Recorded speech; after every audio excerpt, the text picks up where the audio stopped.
hoje vamos falar das outras igrejas. Vamos falar agora das igrejas da sequência, após Éfeso, Esmirna, Tiatira e Pérgamo, tá bom? Qual é o momento que nós estamos estudando? Estamos falando sobre a história de João, né? Então João, desde o momento que ele foi chamado por Cristo, até escrever o livro de Apocalipse, que está ali por volta do ano 95, sobre o domínio de Domiciano. Então confira aí a linha do tempo. Então, durante o império de Tibério, João, o discípulo amado, ele vai ser chamado por volta do ano 27 depois de Cristo, quando começa o ministério de Jesus. E aí, então, ele vai acompanhar Jesus como seu discípulo fiel até a sua morte e ressurreição. Lembrando que João foi o único discípulo que ficou aos pés da cruz. Daí, então, João vai acompanhar esse processo muito forte de expansão, de desenvolvimento da igreja apostólica da Judéia até Samaria, e aí sim até Antioquia, lá na frente, até vir a primeira viagem missionária de Paulo, atingindo a Ásia Menor, a segunda viagem missionária de Paulo, atingindo a Europa, a terceira viagem de Paulo, assim, fortalecendo esta igreja tão importante que era a igreja de Éfeso. Aliás, ele ficou aí 3 anos na igreja de Éfeso, e depois vem a quarta viagem missionária de Paulo, nesse momento já a caminho da sua morte, porque o imperador Nero estava perseguindo todos os cristãos. Então, por volta do ano 67, morrem Paulo e Pedro. E João, provavelmente por volta aí deste período, ele vai para Éfeso, fortalecer esta igreja tão importante. No ano 70, acontecerá a destruição de Jerusalém pelo imperador Vespasiano. Depois vem Tito e o imperador Domiciano, a partir do ano 81. E é nesse período aí que o apóstolo João vai escrever as suas cartas, o Evangelho e também o Apocalipse. Então, como nós falamos, o ano 95, o momento que João escreveu o livro de Apocalipse, e a segunda perseguição aos cristãos pelo Império Romano foi nessa época. A primeira nós falamos que foi com Nero, por volta do ano 64, ano 68, esse tempo aí. Inclusive, foi o momento em que Pedro e Paulo foram martirizados. A segunda grande perseguição é esse momento. O apóstolo João está na ilha de Patmos, exilado.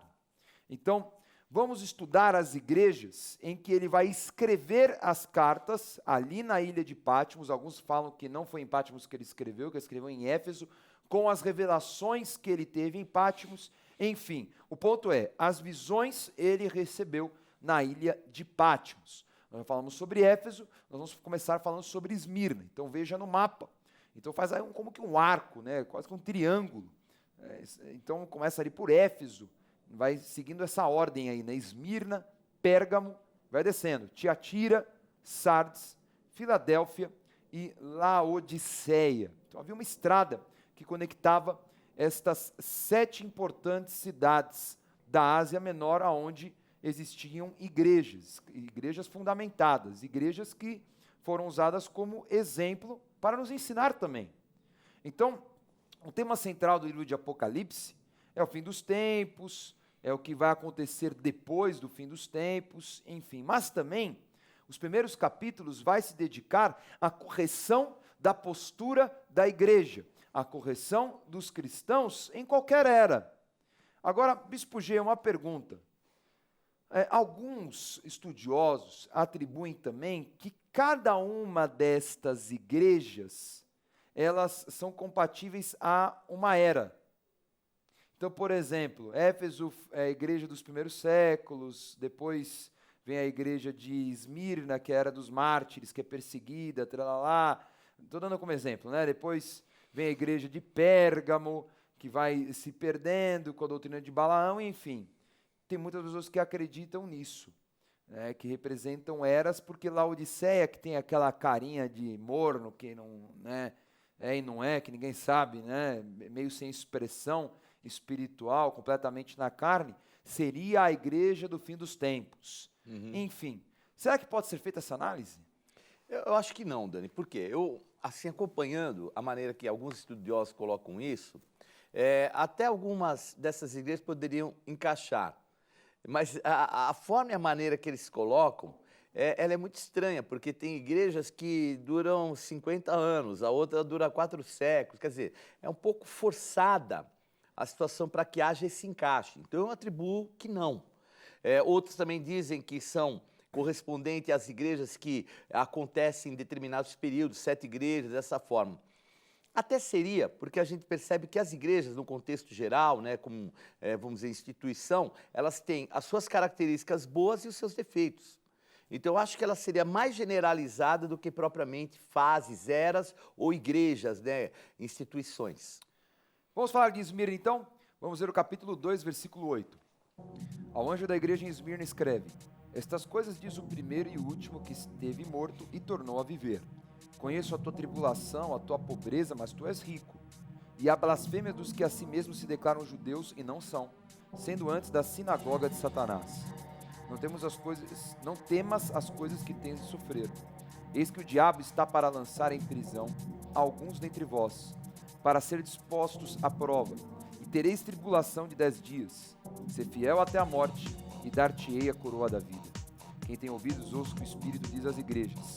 O vencedor de nenhum modo sofrerá o dano da segunda morte. Bom, a gente vê aí que a igreja de Esmirna é uma igreja aparentemente sem defeitos. E vai mais atribuir elogios e vai também motivar, incentivar a igreja a suportar perseguições. Antes de nós tratarmos palavra por palavra, vamos conhecer a cidade de Esmirna. Hoje chamada de Izmir, na Turquia, Esmirna era um importante porto da Ásia Menor e era famosa por ser a cidade natal de Homero, o autor grego da Ilíada e a Odisseia. Ali havia um templo dedicado ao imperador Tibério, em troca de favores políticos. Policarpo, um dos discípulos do apóstolo João, era bispo de Esmirna e foi martirizado no ano 155. Então, Esmirna também era uma igreja conhecida, como nós vimos aí, Bispo G, porque Policarpo era um dos discípulos de João, né, um dos alunos de João, e ele era conhecido como bispo de Esmirna. Existem registros mesmo, históricos, e ele morreu martirizado. É muito interessante, Bispo G, porque é uma igreja que vai sofrer muito esta questão da perseguição, pessoas que vão morrer mesmo ali naquela região. Mas é uma perseguição também, não só do próprio Império Romano, enfim, de tudo que está acontecendo, mas nós temos ainda a perseguição de judeus, de pessoas de outras doutrinas e coisas antigas que ainda permaneciam e que eles estavam ali firmes e inabaláveis, resistindo a esse tipo de perseguição. Então já o primeiro elogio é o quê? Que era uma igreja que suportava a perseguição dos próprios judeus, que ele trata até como sinagoga de Satanás. Por que esse termo? Porque é forte, né? A sinagoga de Satanás, sinagoga que era um prédio de característica judaica. Lembrando que sinagoga, que surgiu ali durante o silêncio profético, era o lugar onde os judeus se reuniam nas comunidades em todo o mundo, porque os judeus estavam espalhados, para meditar na palavra, para preservar a cultura e as tradições judaicas. Mas ele fala que é a sinagoga de Satanás. O que significa isso? Então, ele fala porque não só a perseguição que já havia pelo Império Romano, que também pegava e estendia aos judeus, os próprios judeus ainda continuavam perseguindo os cristãos. Tanto aqui fala que a si mesmos se chamam judeus e não são. Quer dizer, eles eram judeus em termos do conceito de origem, mas não tinham as obras dos judeus, né? Então, ainda havia essa pressão de judeus ainda sobre os cristãos, aproveitando, inclusive, a perseguição que houve aos cristãos. Então, vejam, eles se associaram aos romanos. Por isso que é chamado sinagoga de Satanás, porque o termo sinagoga de Satanás fala do próprio diabo em si, sendo quem? Um acusador, um maligno e assim por diante, né? Mostrando esse lado que, infelizmente, eles estavam se associando os próprios judeus. O que aconteceu 65 anos antes com o próprio Cristo. Não é? A união ali clara entre os judeus e os romanos. Imagina, o judeu detestava romano, de repente agora é amigo de romano. E Jesus os chama de filhos do diabo, né? João 8,44. Exato. Eu pulei um pouquinho a ordem, né? Comecei do segundo tópico, vamos voltar para o primeiro. Jesus ele se apresenta como o Cristo eterno, aquele que tornou a viver. Então, ele fala, ele morreu, mas tornou a viver. Será que não é uma cutucada, Bispo G, a modinha dos mártires disso aí? Não tenha dúvida que é, porque aquele é um dos locais de muita perseguição. E como nós vemos aqui, você citou o caso do bispo ter sido martirizado, obviamente outros também foram. E aí começa um lado meio doentio, né, deformado da igreja, de alguns querem se entregar à morte para estarem bem colocados, porque o próprio livro de Apocalipse vai falar de um local especial para aqueles que são os mártires, aqueles que morreram por Cristo, né? Mas aqueles que morreram por Cristo, na contingência de que foram perseguidos, tinham fruto, tinham vida no altar e por isso foram mortos. Não são aqueles que se entregam para a morte, porque já começa, nesse período, esse processo das pessoas se entregarem à morte. Agora, ele vai incentivar Esmirna, o anjo vai falar o quê? Suporte as perseguições e também alguns ficarão em prisões. Ele fala de 10 dias. Não sabe se é literalmente 10 dias, não sabe se são eras, não sabe se são tempos, enfim. Tem estudioso que fala que está ligado a 10 grandes perseguições imperiais, que realmente aconteceram 10 grandes perseguições ao longo do Império Romano contra cristãos. Será isso possível? Eu acho que não, porque aí também eles forçam um pouco, porque já teria que entrar Nero, e aqui Nero já não está mais nessa palavra profética.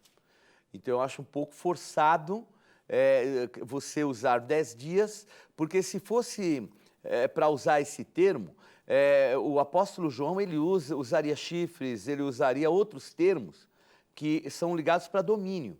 Que Daniel também tem. E Daniel também tem. Ligado a Roma. Ele fala da besta, que é o Império Romano, Isso. que aquele animal feroz da quarta visão tinha 10 chifres. 10 chifres, coloca 10 reis, coroas. Os símbolos são totalmente diferentes. Aqui é o prazo, quer dizer, ainda que seja um prazo, não é um prazo estabelecido. Então, porque às vezes a pessoa fala, puxa, mas olha, estou passando por luta, já faz tanto tempo. Então, não é definido um prazo, mas ainda que seja um prazo, porque 10 dias é um prazo nem tão longo e nem tão pouco. Mas o termo aqui, tribulação, a palavra prisilis, é uma palavra de opressão. Né? Porque aqui usa o termo tribulação, mas o termo mesmo é opressão. Era 10 dias de opressão, coisa assim terrível. Mas não é data exata, mas seria um período prolongado e um período indefinido. Alguns atribuem a própria perseguição de Trajano, que seria a terceira grande perseguição. Né? Então teve Nero, Domiciano e Trajano. Trajano por volta do ano 98. Porque Trajano ele teve uma perseguição muito diferente. Né? Ele era diferente dos outros. Né? Ele levava ao tribunal. Então Trajano, o que ele determinou? Para não ser, entre aspas, completamente injusto, o que ele fazia, entre aspas, né? Ele levava todos os cristãos a todos os tribunais. Quando descobria que era cristão, você vai a tribunal. Você tem que negar que você é cristão. Então ele fazia o quê? 3 vezes. Então a pessoa falava 3 vezes. Eu nego, não, eu sou cristão, sou cristão, sou cristão. Depois da terceira, aí ele mandava a morte. Então, pode ser algo próximo disso mesmo, porque seria uma opressão e foi uma forma de forçar em juízo. Eu estou te dando uma chance, hein? Olha, estou sendo brother de você. Se você negar Jesus, você não morre. Não é? Pode ser essa figura também, mas também vieram tantas outras depois. É verdade. Até virar a religião oficial do Império com Constantino, perseguições inúmeras. Sem dúvida. Né? Muito bem. E há uma promessa sobre Esmirna. O texto aqui fala, né, que é a coroa da vida e a vitória sobre a morte. Então, também acaba fazendo uma alusão a essa questão do martírio mesmo, né? Que assim, perder a vida por Cristo, né? Que teria assim a coroa da vida e a vitória sobre a morte. Ainda que morresse fisicamente por Cristo. Não correria o dano da segunda morte, né? Exatamente. Muito bem. Continuando a falar sobre as igrejas da Ásia Menor, vamos agora... Bom, Esmirna acho que fechamos, né, Bispo G? Perfeito. Então, vamos embora, vamos para Pérgamo. Então, veja aí no mapa... A região aí de Pérgamo, na cidade de Pérgamo, fica muito próxima também aí, né, de Éfeso, de Esmirna, enfim, é a terceira igreja da Ásia Menor. Vamos ler então, versículo 12 a 17. Ao anjo da igreja em Pérgamo escreve: estas coisas diz aquele que tem a espada afiada de 2 gumes. Conheço o lugar em que habitas, onde está o trono de Satanás. Guarde isso, hein? O trono de Satanás. em que conservas o meu nome, e não negaste a minha fé, ainda nos dias de Antipas, minha testemunha, meu fiel, qual foi morto entre vós, onde Satanás habita. Tenho, todavia, contra ti algumas coisas, pois que tens aí os que sustentam a doutrina de Balaão, o qual ensinava a Balaque a armar ciladas diante dos filhos de Israel, para comerem coisas sacrificadas aos ídolos e praticarem a prostituição. Outros sim, também tu tens os que da mesma forma sustentam a doutrina dos nicolaítas. Portanto, arrepende-te, e se não, venho a ti sem demora, contra eles pelejarei, olha lá, com a espada da minha boca. Quem tem ouvidos, ouça o que o Espírito diz às igrejas, ao vencedor, dar-lhe-ei do maná escondido, bem como lhe darei uma pedrinha branca. E sobre esta pedrinha escrito um novo nome, o qual ninguém conhece, exceto aquele que o recebe. Bom, antes de falarmos aí dos pontos proféticos, vamos entender como se comportava, o que era esta cidade de Pérgamo.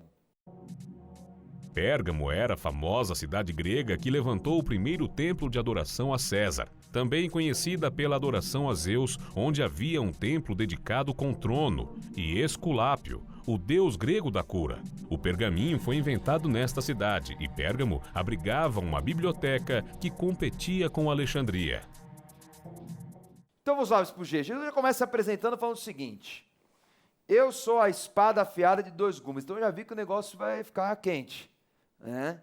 Já vem o quê? Com o poder da palavra. Né? Porque a espada é a figura da palavra. Nós estamos falando aqui de um lugar que disputava com Alexandria como um dos centros intelectuais do Império Romano. Alexandria era muito maior, tinha a famosa biblioteca de Alexandria, o farol de Alexandria e tudo mais. Mas o que acontecia? Os egípcios, eles detinham também muito conhecimento, porque eles detinham a importação de papiro, que era a forma como eram escritos, né? De repente, nessa cidade de Pérgamo, surge o tal do pergaminho, que é o quê? De pele de animal, ressecada. Então, meio que essa invenção vai, né, acabar com o cartel ali intelectual, né, das bibliotecas, enfim, que tinha em Alexandria. Até por ser mais duradouro, né? Exato. Então, em Pérgamo, vai surgir uma grande biblioteca. Então, é um lugar, já começa por aí, um lugar com uma concentração de muita razão, de muita filosofia, de muito intelecto, coisas que já anulam naturalmente a fé. Então ele começa elogiando, falando, olha, vocês são fiéis, mesmo com o martírio de uma figura, nós vemos aí que Antipas foi morto numa região, num local que seria o tal de trono de Satanás. Nós vamos compreender o que é esse trono. Quer dizer, aqui já vimos um pouquinho, ali é lugar de adoração a Zeus, adoração a Esculápio, nós vamos dar mais detalhes sobre isso. Agora, uma coisa que é interessantíssima, né? Ali havia um templo dedicado a César. Foi o primeiro lugar que tinha um templo dedicado à adoração a César, a figura humana. Então, ali, é claro, eles faziam esse tipo de prática para ter agrado, né? Ter o favor dos imperadores. Nós vemos, por exemplo, né, Herodes fazendo isso em Cesareia. Fez uma cidade chamada César, quer dizer. Mas havia um templo, já é diferente o negócio. Nós estamos falando de uma deificação. Estamos falando de uma figura humana que ali estava se tornando Deus, ou seja, realmente o trono de um principado, onde estava ali um memorial para o domínio romano.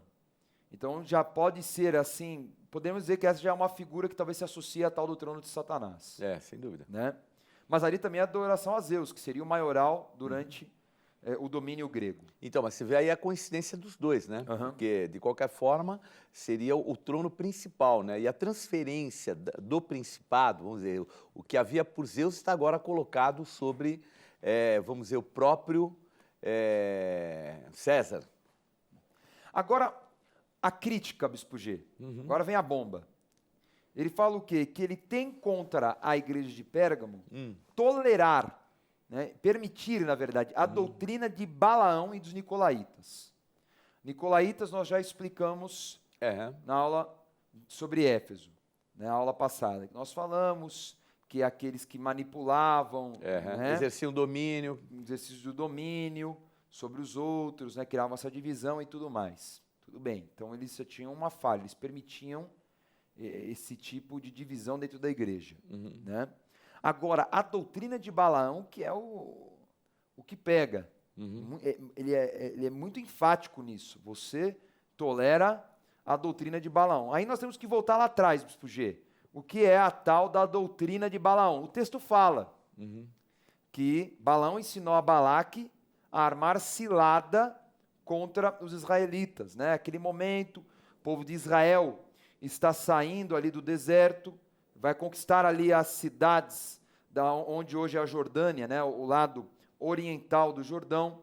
Eles estão a ponto de cruzar o Jordão para a conquista de Canaã, e eles vão passar pelo território dos Moabitas. Então, um rei chamado Balaque, Moabita, ele vai contratar este homem chamado Balaão, que era um vidente, para amaldiçoar Israel. Não consegue amaldiçoar.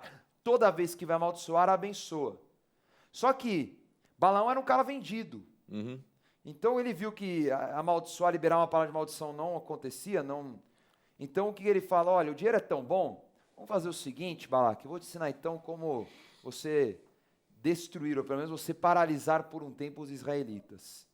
E aí a tática que está lá em Números 25 foi a imoralidade, a prostituição. Então as mulheres moabitas vão se deitar com os israelitas, vão trazer a prostituição, e por trazer a prostituição, esse envolvimento também vai trazer a tal da idolatria.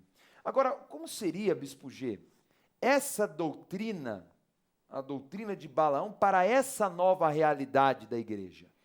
Então, quando aqui a gente não tem a tradução muito exata para a gente entender, por exemplo, aqui quando fala cilada, é uma palavra chamada escandalon, ou escândalo. Então, o promover a cilada não era simplesmente promover uma armadilha, porque a gente já entende cilada como uma armadilha, não. Era para levar ao escândalo.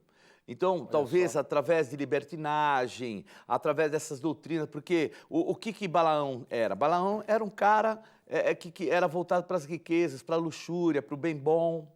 Então, e voltado também para esse lado de prostituição. E nós vemos que eles o quê? Estavam permitindo esse tipo de coisa. E esse que era o mal. O mal era ter alguns que davam um aval para que as pessoas entravam num processo de libertinagem. A palavra prostituição, porneio, é ligado à pornografia mesmo, é prostituição mesmo. Não é prostituição cultural, ela não é espiritualizada. É realmente uma liberalidade exagerada, chegando ao ponto das pessoas promoverem um escândalo. Então, chega de repente dentro da igreja que eles falam, não, eu tenho liberdade de fazer, vai se prostituir, vai encher a cara, vai... Era mais ou menos esse lado que infelizmente estava acontecendo dentro da própria igreja. A libertinagem... Libertinagem. Muito bem. E Balaão, que era um homem vendido, né? Se vendia a isso, então eles se entregavam a isso, né? Então, são doutrinas que estavam dentro da igreja de Pérgamo que pregavam essa imoralidade, essa liberdade, enfim.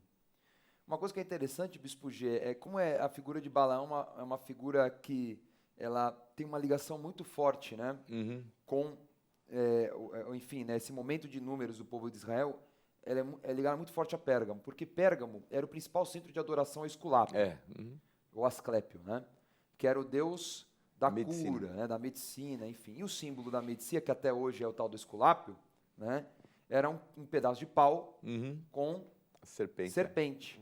Que é a mesma figura que nós vemos em Números 21, que é a figura em que Deus ordenou a Moisés a fazer essa figura do pau com a serpente de bronze, para que todo aquele que fosse picado, porque eles tinham murmurado, o povo de Israel tinha murmurado, veio uma praga, umas serpentes abrasadoras.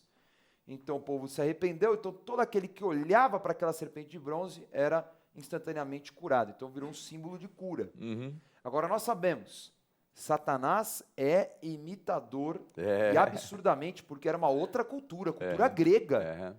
Eu estou falando de uma distância enorme, cultura grega da cultura hebreia. E como Satanás imitou um símbolo, e que hoje é usado pela medicina. Né? E que ali em Pérgamo era o lugar de adoração desse intelecto. Então essa permissividade grega também, que fazia parte da cultura grega, a libertinagem fazia parte dessa cultura. Então, é uma loucura. E se a gente perceber, Dani, houve um momento, né, que aquela serpente ela se tornou de veneração também, né? Neustã, o povo de Israel, né, adorava Neustã, que era nada mais do que a serpente que Moisés mandou erguer lá no deserto. Né? E me veio a uma memória algo impressionante, né? Quando Jesus vai curar no tanque de Betesda, ele vem quebrar exatamente esse domínio idólatra. Porque os 2 últimos séculos antes de Jesus, a região de Betesda, por ter esse fenômeno do anjo que curava, passou a ser um reduto de idolatria grega. Os gregos colocaram ali o culto a Asclépio em Betesda. Olha.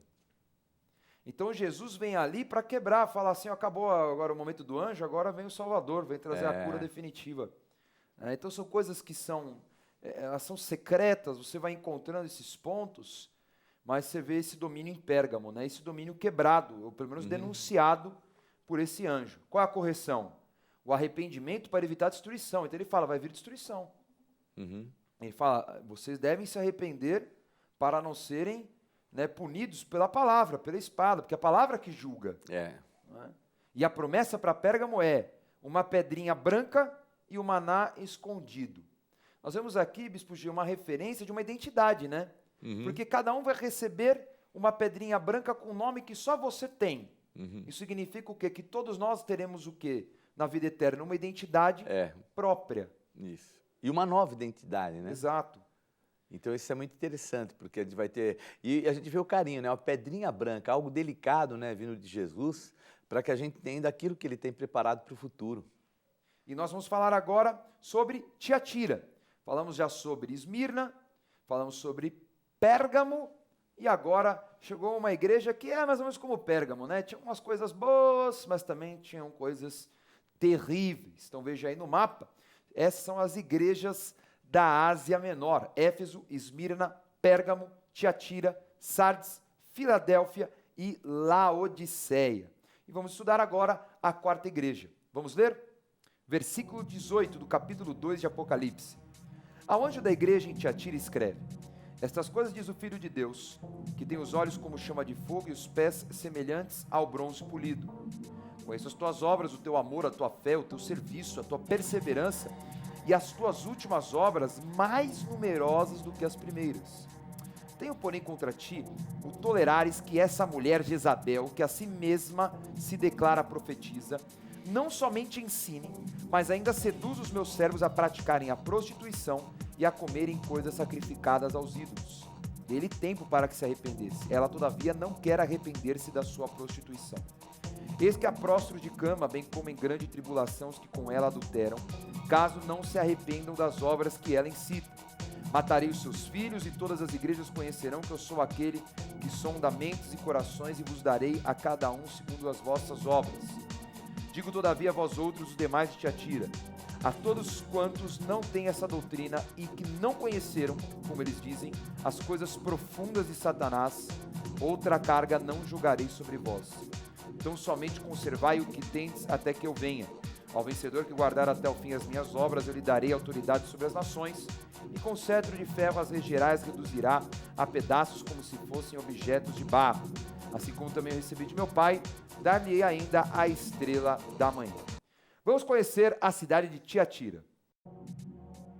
Tiatira é a cidade menos importante das 7 da Ásia Menor para aquela geração. A Bíblia faz referência à cidade sobre uma vendedora de púrpura chamada Lídia, que veio de Tiatira para Filipos e se converteu com Paulo.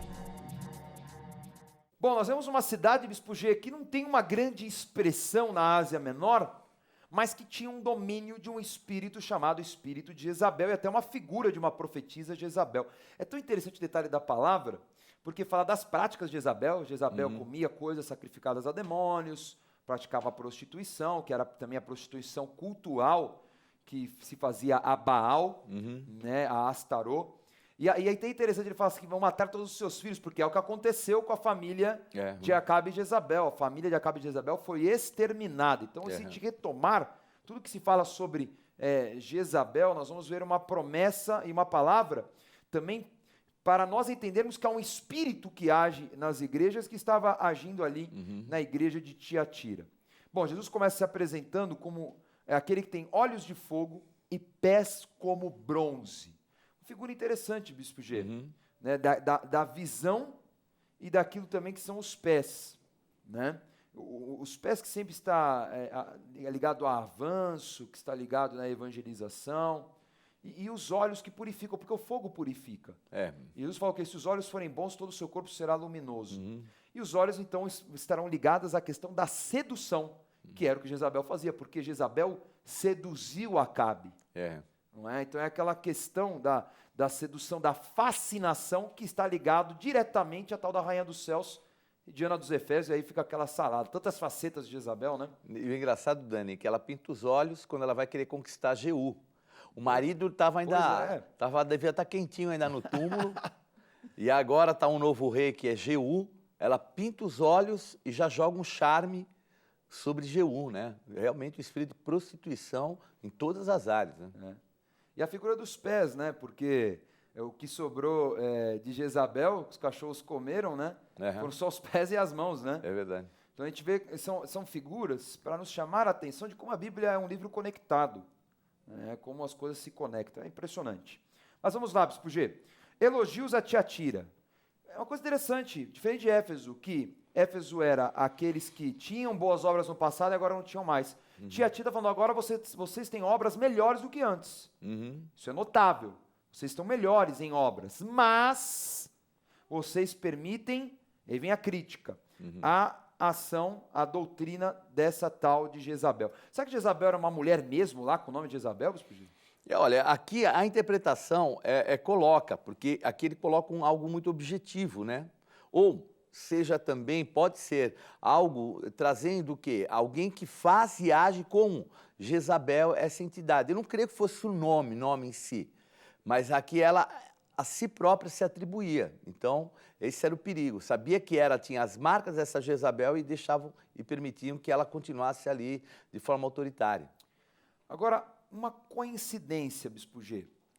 Quando Paulo ele evangeliza em Filipos, em Atos 16, ele vai converter uma mulher chamada Lídia, que era vendedora de púrpura e que vinha da cidade de Tiatira. Perfeito? A púrpura era dominada tecnicamente pelos fenícios. E nós sabemos que a origem de Jezabel era fenícia. Não é? Então, há alguma relação, talvez, com a púrpura, pelo fato, talvez essa cidade tivesse alguma técnica, alguma coisa, porque é interessante isso, né? Essa referência de uma mulher que vendia púrpura, e nós sabemos que a púrpura tem origem fenícia, e Jezabel tinha origem fenícia. A Tiatira não era um centro muito desenvolvido, mas alguma ligação deveria ter por causa do comércio, porque, de alguma forma, o comércio deveria passar por ali. Ou ela, que morava naquela região, tinha algum tipo de ponte, porque não tinha, assim, esse padrão estabelecido na cidade. E a gente percebe que ela vai depois mais para ali, para a região da Grécia, né, se estabelecer ali, continuando esse tipo de comércio. Mas se for colocar a forma de trabalho, de manuseio, de tintura, não era o local. Tiatira não era o local. Com certeza não era. Não, vamos dizer, o beneficiamento não era o lugar ali de maneira alguma. A maldição que vem sobre os prostitutos era uma enfermidade mortal. É interessante, né, como as pessoas se prostituem, elas ficam enfermas, tanto na alma como também fisicamente. Fisicamente, As pessoas se entregando ao sexo, a tanta loucura, e o corpo padecendo. Porque você está diretamente... Porque Paulo fala que o pecado da prostituição é diretamente contra o corpo. Não é? 1 Coríntios 6. Então, qual é a alerta? O conselho que dá a Tiatira, olha, quem não está na onda da Jezabel, você fique firme e fuja da prostituição, não é? Agora, é interessante a promessa que ele dá a Tiatira, que ele fala, autoridade sobre as nações, com cetro de ferro. Ou seja, é curioso como ele fala de autoridade sobre todos, sendo a cidade com menos importância das 7. Era menor, a menos expressiva, e recebe essa autoridade. Então, eu acho que até uma marca, Dani, para a gente refletir, né? Porque a ideia nossa, muitas vezes, de autoridade e de posicionamento é baseada naquilo que é a condição humana. E o Senhor não tem a preocupação da condição humana, porque a autoridade que Ele nos delega ela é espiritual. Ela não pode ficar pertinente a um contexto histórico. Vamos dizer, hoje, a Igreja do Brasil é uma igreja que tem crescido, tem sido referencial para o mundo inteiro, inclusive para os Estados Unidos. É difícil nós entendermos, é um país, entre aspas, de terceiro mundo. Pois é. E tem também a questão da estrela da manhã, né? Que é uma figura também do próprio Cristo, não seria? Então, aí é que está, Dani, porque quando se fala da estrela da manhã, nós vemos no Antigo Testamento, quando se fala isso em Isaías, no capítulo 14, sobre a estrela da manhã, que era Lúcifer. Então, como eu vi, inclusive, o original é o onósforo, que é realmente reluzente. É o anjo de luz, é o anjo reluzente, Lúcifer, que é a forma tratada, conhecida. Então, a condição que era dele foi perdida. Jesus Cristo assumiu a condição dele, da liderança, do lugar e assim por diante, a posição que Satanás queria e que tinha sobre esse mundo. Quando Jesus vence, ele agora se torna a estrela da manhã. Então tem todo um lado de primazia, de prioridade. A estrela da manhã é o planeta Vênus, é a estrela que desponta primeiro, né? Então ela é a única estrela que quando amanhece ela ainda está brilhando, porque não é uma estrela, é um planeta. E a gente percebe esse lado um lado da manutenção do brilho. E que nada mais é hoje. Saiu de Satanás e Lúcifer, que detém esse poder sobre o mundo, e hoje está sobre Jesus Cristo. Que ocupa o trono que o próprio Satanás desejou. Que inclusive, lá é colocado dessa forma, né? Pois é. Muito bem, então aí, ó, a igreja de Tiatira resolvida. Vamos à revisão da aula de hoje. Na aula de hoje, estudamos mais 3 cartas de Apocalipse para igrejas da Ásia Menor. Esmirna, a igreja firme que precisava suportar as terríveis perseguições. Pérgamo, a igreja que precisava vencer as falsas doutrinas e as imoralidades do paganismo, influenciado pela cultura local que abrigava um dos centros intelectuais mais importantes do Império Romano. Tiatira, igreja que precisava vencer a doutrina imoral de Jezabel. Tome nota da agenda do programa Escola de Profetas. Não perca a oportunidade de se aperfeiçoar mais no conhecimento da Palavra de Deus e desenvolver seu ministério. Participe dos cursos do Centro de Estudos Apostólico. Para mais informações, acesse ceaapostólico.com.br ou entre em contato pelo telefone 11 3203 0641.